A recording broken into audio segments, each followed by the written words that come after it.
नमस्कार दोस्तों, शिव जी द्वारा मत्स्य पर बाण चलाने की कथा अत्यंत रोचक और धार्मिक महत्व से भरपूर है। प्राचीन काल में धरती पर अराजकता और अधर्म का बोलबाला था।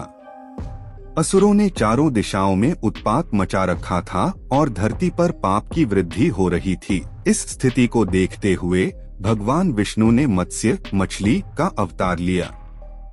आप देख रहे हैं यूनिक जानकारी 01 यूट्यूब चैनल। वीडियो में आगे बढ़ने से पहले चैनल को लाइक एवं सब्सक्राइब करें। यह कथा भगवान विष्णु और भगवान शिव के बीच के अनोखे संबंध को भी प्रकट करती है। इस कथा का वर्णन विभिन्न पुराणों में मिलता है, विशेषकर मत्स्य पुराण में। भगवान विष्णु ने मत्स्य का रूप धारण कर राजा सत्यव्रत को समुद्र मंथन के दौरान उत्पन्न होने वाले प्रलय से बचाने और वेदों की रक्षा करने का वचन दिया।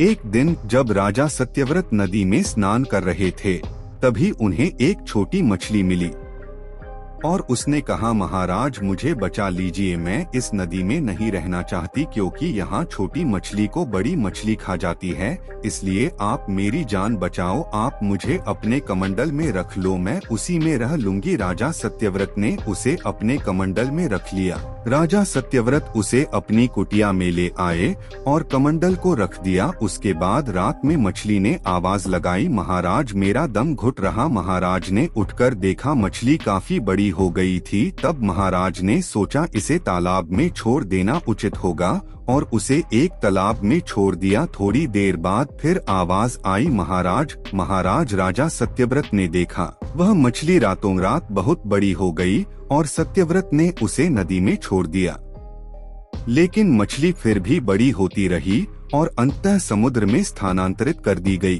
राजा सत्यव्रत को समझ में आ गया कि यह कोई साधारण मछली नहीं है और उसने मछली से प्रार्थना की। भगवान विष्णु ने मत्स्य रूप में प्रकट होकर बताया कि प्रलय आने वाली है और उन्हें एक विशाल नाव बनानी होगी। भगवान विष्णु के मत्स्य अवतार के बारे में जब भगवान शिव को पता चला तो वे नाराज हो गए। उनकी नाराजगी का कारण यह था कि भगवान विष्णु ने बिना पूर्व सूचना के मत्स्य रूप धारण किया था। शिव जी ने इसे अनुचित समझा और अपने बाण से उस मत्स्य पर प्रहार किया, लेकिन शिव जी का बाण मत्स्य भगवान विष्णु को कोई क्षति नहीं पहुंचा सका। भगवान विष्णु ने शिव जी को प्रणाम कर उन्हें अपनी योजना बताई और शिव जी को शांत किया।